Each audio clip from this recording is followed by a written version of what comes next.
Assalamualaikum warahmatullahi wabarakatuh.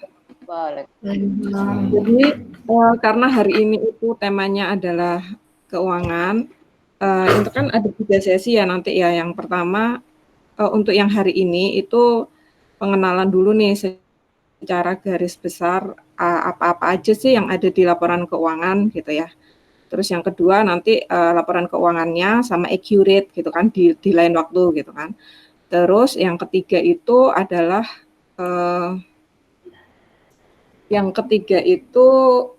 penganggaran ya Kakak Titi ya, yang terakhir itu. Cuman itu di lain waktu ya.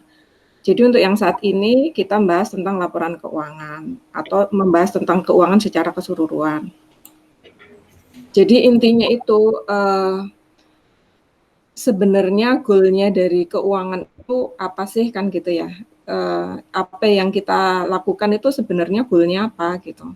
Nah di keuangan sendiri goal-nya adalah di laporan keuangan. Jadi laporan keuangan itu laporan yang memuat all divisi yang ada jadi nanti laporan keuangan itu ada 3. Yang pertama itu laporan laba rugi, terus yang kedua itu laporan neraca, yang ketiga itu adalah laporan perubahan modal gitu. Jadi ketiga laporan ini itu berisikan semua divisi. Jadi laporan akhir semua divisi itu sebenarnya ada di laporan keuangan gitu. Nah, untuk kita mencapai di laporan keuangan itu harus ada tahapan-tahapannya gitu kan ya. Terus kenapa kok penting sih laporan keuangan itu laporan kayak laba rugi gitu kan. Laba rugi itu kan sebenarnya laporan yang menyajikan operasional di cabang apakah usaha yang kita lakukan itu laba atau rugi. Kita juga bisa melihat nih nantinya kalau misalnya bulan ini itu misalnya laba, terus misalnya nih bulan Januari laba, terus bulan Februari rugi, bulan Maret laba lagi. Nah nanti secara year to date apakah laba atau rugi gitu. Nah ini kan nanti kita bisa ngelihat nih di laporan laba rugi itu bahwa laporan tersebut itu bisa kita analisa lebih dalam dengan adanya laporan keuangan itu. Itu yang pertama.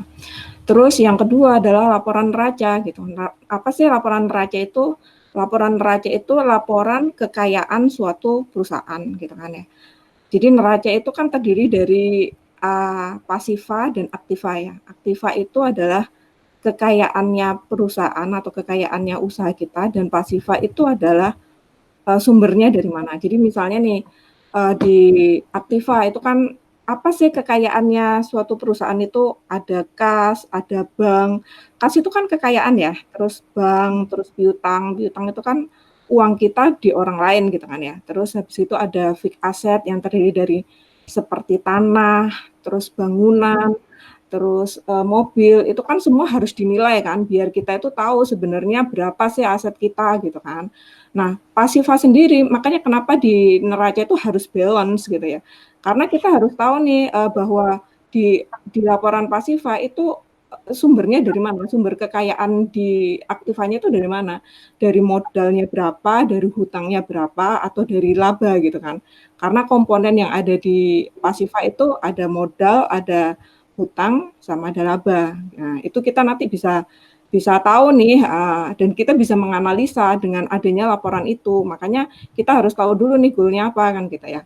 Terus goal yang ketiga nantinya dari kita pencatatan yang sebelumnya adalah pencatatan manual menjadi pencatatan sistem gitu. Kenapa kok menggunakan sistem gitu? Karena sistem ini itu kita bisa ngelihat kalau misalnya sistemnya itu online, itu kita bisa ngelihat secara real time nih. Misalnya Mas Rizky kepingin ngelihat berapa sih sekarang saldoku di kas secara keseluruhan, itu bisa dilihat sama Mas Rizky langsung di laporan yang sudah real time. Real time itu artinya kita juga nginputnya sesuai sama enggak ini ya, tidak menunda ya. Artinya transaksi hari itu kita input di hari itu gitu. Jadi nanti kita lihatnya juga real time gitu. Gitu. Terus untuk bisa kita sampai mencapai laporan keuangan yang neraca sama yang laba rugi itu kita apa sih tahapan yang perlu kita bikin gitu kan ya. Yang perlu kita bikin adalah membikin COA. Jadi COA itu cut off account. Jadi ada nama ada nama akun, ada nomor akun. Ini nih sebagai contoh aja ya. Jadi semua yang ada di transaksi nih, misalnya nih transaksi itu ada apa aja sih ya? Misalnya transaksi yang di awal itu kan transaksi kekayaan nih ya. Misalnya kas, ini yang ada di posisi neraca aktiva nih, itu kas. Kas itu nanti kan kita juga ada banyak cabang juga ya.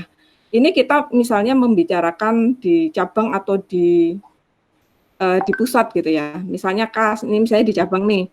Kas itu sama aja terdiri dari apa sih? Misalnya itu dia kas itu ada sub-subnya kan, terus bank itu juga ada sub-subnya. Misalnya nih bank itu kan kita ada banyak nih nantinya ada bank In, ada bank Out, terus misalnya ada bank BCA, ada bank Mandiri misalnya. Nah itu tuh nanti kita kelompokkan dulu seperti ini.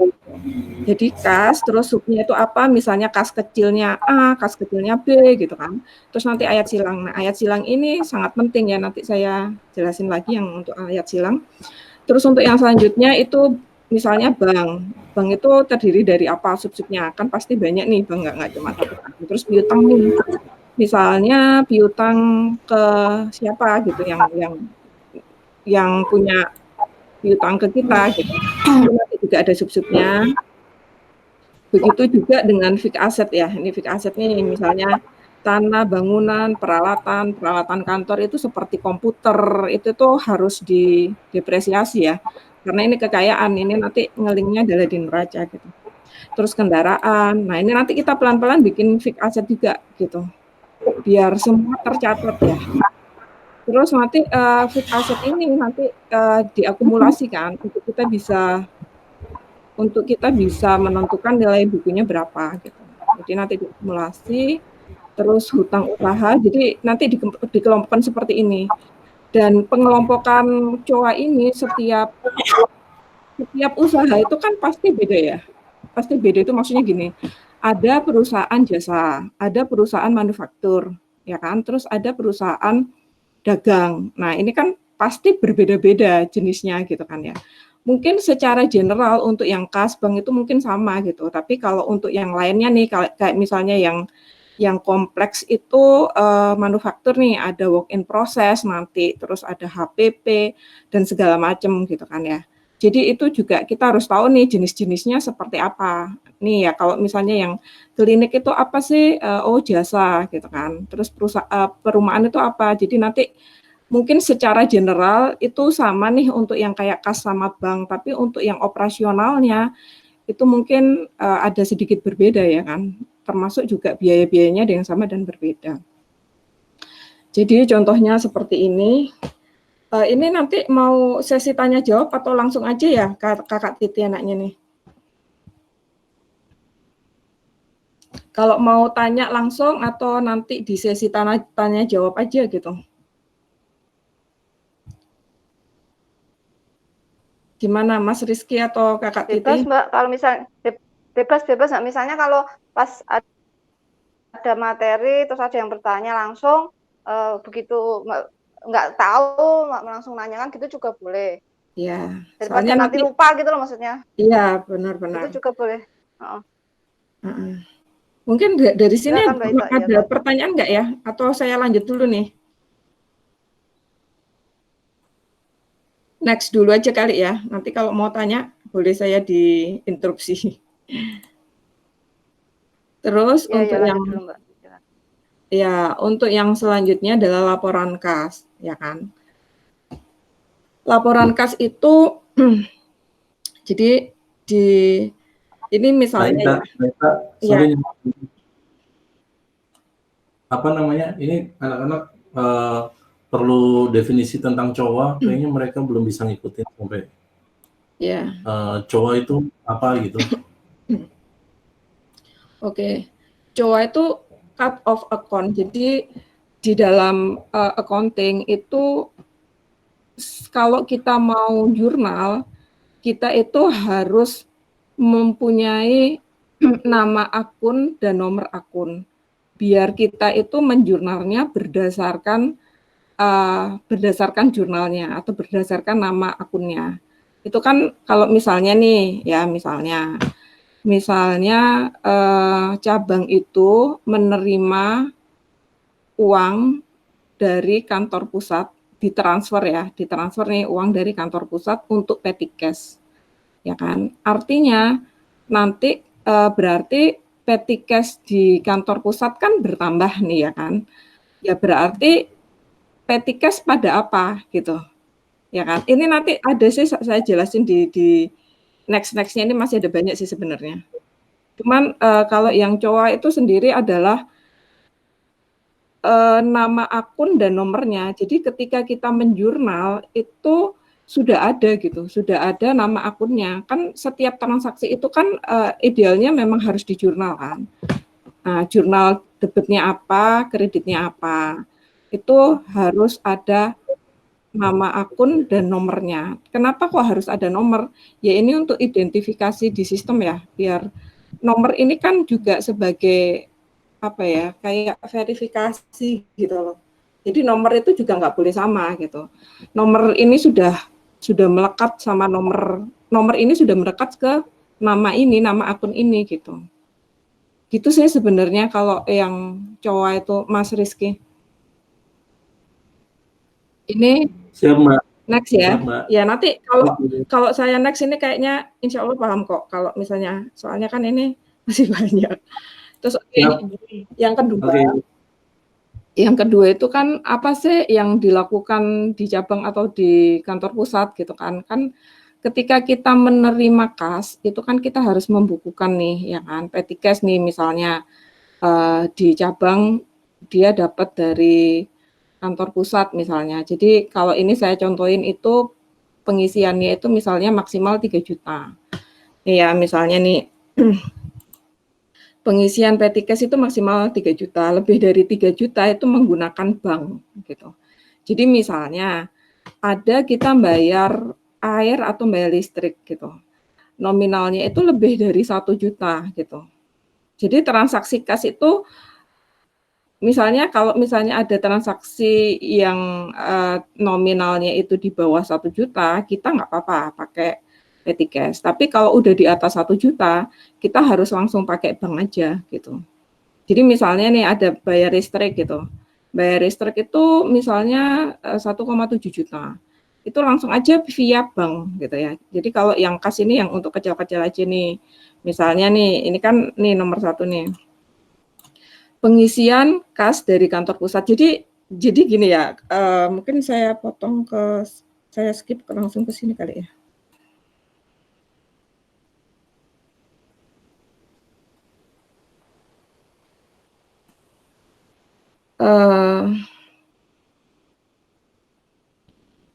Bentar ke sini aja dulu. Jadi misalnya nih ada transaksi apa nih yang kedua ini misalnya nih kan semua dana itu terpusat di kantor pusat gitu. Jadi nanti Mas Rizky itu enak gitu. Nek kemarin kan ada pertanyaan kan, misalnya nih di perumahan itu kan dia nggak bisa langsung laba ya, karena kita mengeluarkan banyak biaya dulu untuk invest kita beli tanah, invest kita beli material gitu kan akan banyak dana gitu dan belum ada pemasukan misalnya ya kan karena masih bangun gitu kan. Nanti kalau ada pemasukan nanti gitu berarti uangnya dari mana sih kan gitu kan kemarin Mas Rizky. Nah sebenarnya itu kenapa kok uang itu terpusat itu gini. Jadi di Mas Rizky itu kan ada 3 jenis usaha ya. Mungkin saya ngomongin ke rekening dulu aja ya. Rekening itu idealnya itu tidak bercampur sama uang pribadi. Kenapa sih kok tidak bercampur? Biar kita itu tahu gitu loh. Apakah usaha kita itu berkembang atau enggak gitu, atau mengalami keuntungan atau kerugian. Karena kan uangnya nggak dicampur kan, bahwa uang itu ya memang dari situ gitu, dari uangnya usaha tidak bercampur. Nah, terus di kantor pusat itu ada bank in kantor pusat sama bank out kantor pusat. Nah, bank in kantor pusat adalah penerimaan dari usaha-usahanya Mas Rizky ini ya, misalnya dari klinik, terus dari barbershop ataupun dari perumahan. Jadi jadi misalnya nih ya, ini di cabang nih ya, di cabang itu misalnya di cabang klinik Yulia misalnya, itu di klinik Dokter Yulia di cabang itu dia kan setiap hari itu pasti ada pendapatan ya. Pendapatan itu kita setor gitu, disetor. Jadi di kantor pusat ada Bank In sama Bank Out, di cabang pun ada Bank In sama Bank Out. Nah, sekarang kita membicarakan misalnya di cabang gitu ya, di klinik Dokter Yulia yang cabang. Nah, di cabang itu misalnya dia itu kan ada penerimaan hari ini misalnya ya. Penerimaan hari ini tuh berapa sih gitu. Misalnya penerimaan hari ini sampai dengan jam 2 itu ada 5 juta misalnya. Nah, kita itu kan harus langsung setor nih, tapi kendalanya adalah karena tutupnya klinik itu misalnya jam 5 gitu, sedangkan kalau kita setor ke bank itu kan maksimal mungkin jam 2 gitu kan. Berarti kan nanti ada saldo mengendap nih dari jam 2 sampai jam 5. Jam 2 sampai jam 5 itu mungkin ada penerimaan atau ada customer ya kan, yang itu tuh uangnya tuh baru diterima setelah sudah kita setor nih yang jam 2 gitu kan. Nah, jadi nanti ada 2 nih mekanismenya di cabang nih, misalnya ketika di cabang itu menerima uang dari pagi sampai dengan jam 2, itu berapa total penerimaannya. Misalnya totalnya 5 juta itu tadi. Ya udah berarti nanti disetor aja langsung ke bank jam 1 atau jam 2 gitu. Nggak ada saldo yang mengendap ya, karena itu semua penerimaan atau semua pendapatan akan kita setor langsung ke Bank In-nya kantor pusat gitu. Bank In-nya kantor pusat. Nah, nanti setelah jam 2 sampai jam 5 ternyata ada lagi nih customer, terus ada pendapatan lagi nih di sore hari nih 3 juta gitu kan. Nah, pendapatan di sore hari ini kita setor di paginya dengan deskripsi, misalnya kan kita nanti sudah buka nih rekening baru nih ya, rekening Bank In. Jadi nanti dikasih di deskripsinya bahwa itu adalah penerimaan pendapatan dari misalnya mana klinik Dokter Yulia cabang misalnya tanggal berapa, misalnya tanggal 5 April sore. Itu yang sore itu berarti yang saldo mengendap kan gitu. Sore berapa nih nominalnya. Nah, itu nanti semua dikirim atau ditransfer ke kantor pusatnya Dokter Yulia gitu, kantor pusat ya. Terus begitu juga dengan yang di perumahan maupun yang di barbershop juga sama. Nah, nanti kan uangnya berkumpul nih di kantor pusat ya kan. Jadi nanti itu kita nggak bingung gitu loh. Ketika perumahan itu yang dia minus dulu karena dia belum menerima penjualan ya, masih terus ini, itu kita tahu bahwa kita tuh melakukan subsidi silang itu dari situ ketahuan di pusatnya gitu loh. Oke ya, di pusat misalnya dari penerimaan dari usahanya Mas Rizky ini total nih ada berapa, misalnya 150 juta atau 110 juta satu bulan ini saldo. Terus nih ada yang kurang nih, sebenarnya tuh yang laba tuh di klinik gitu kan atau di barbershop gitu. Tapi karena di pusat itu uangnya semua ada gitu kan ya. Terus ini nih yang butuh banyak itu di perumahan gitu.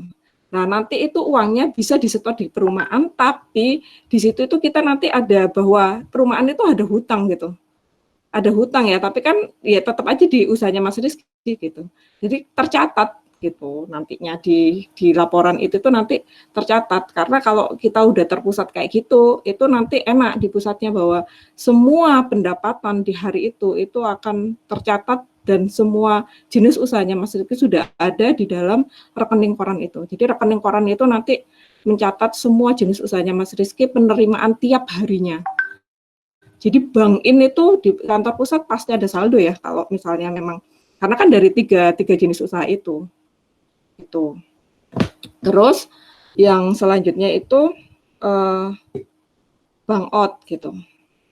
Jadi kalau yang di cabang tadi, yang di cabang itu punyanya cuma Bank Out ya. Jadi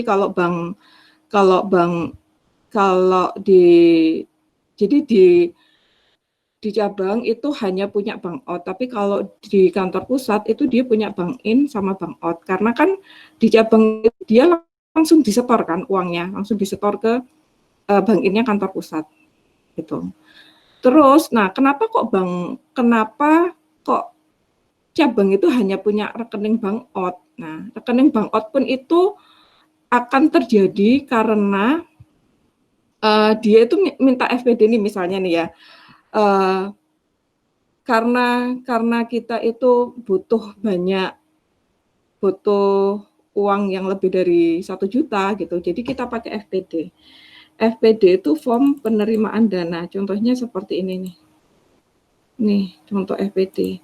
Misalnya gini, ini yang berhubungan sama bank out ya. Di cabang itu transaksinya kan selain kas kecil, itu juga kalau misalnya lebih dari 1 juta dia akan melalui bank gitu kan. Nah, melalui bank ini itu ada kayak permohonannya gitu loh. Misalnya nih, ini ya, ini jadi nanti di sini ini itu ada logo nama usahanya Mas Rizky itu apa, taruh saja di sini. Terus ini form permohonan dana OPEX atau CAPEX. OPEX itu operational expense, CAPEX itu capital expense. Ini OPEX itu berhubungan sama biaya-biaya, misalnya biaya listrik, biaya service atau apapun. Kalau CAPEX itu berhubungan dengan fixed asset. Jadi misalnya mau beli AC nih gitu kan, misalnya AC-nya rusak atau kita ada penambahan ruangan nih gitu, atau penambahan karyawan nih butuh AC gitu misalnya, atau penambahan ruangan buat facial atau apa misalnya. Nah itu kan butuh AC nih. Nah AC itu nanti kita mintain dari form permohonan dana ini ke kantor pusat, biar dia itu juga kantor pusat akhirnya nanti mengeluarkan lewat bank out gitu. Nah, tapi di sini kan nih nanti nomor FPD-nya berapa, misalnya ini 001 FPD misalnya klinik Dr. Yulia cabang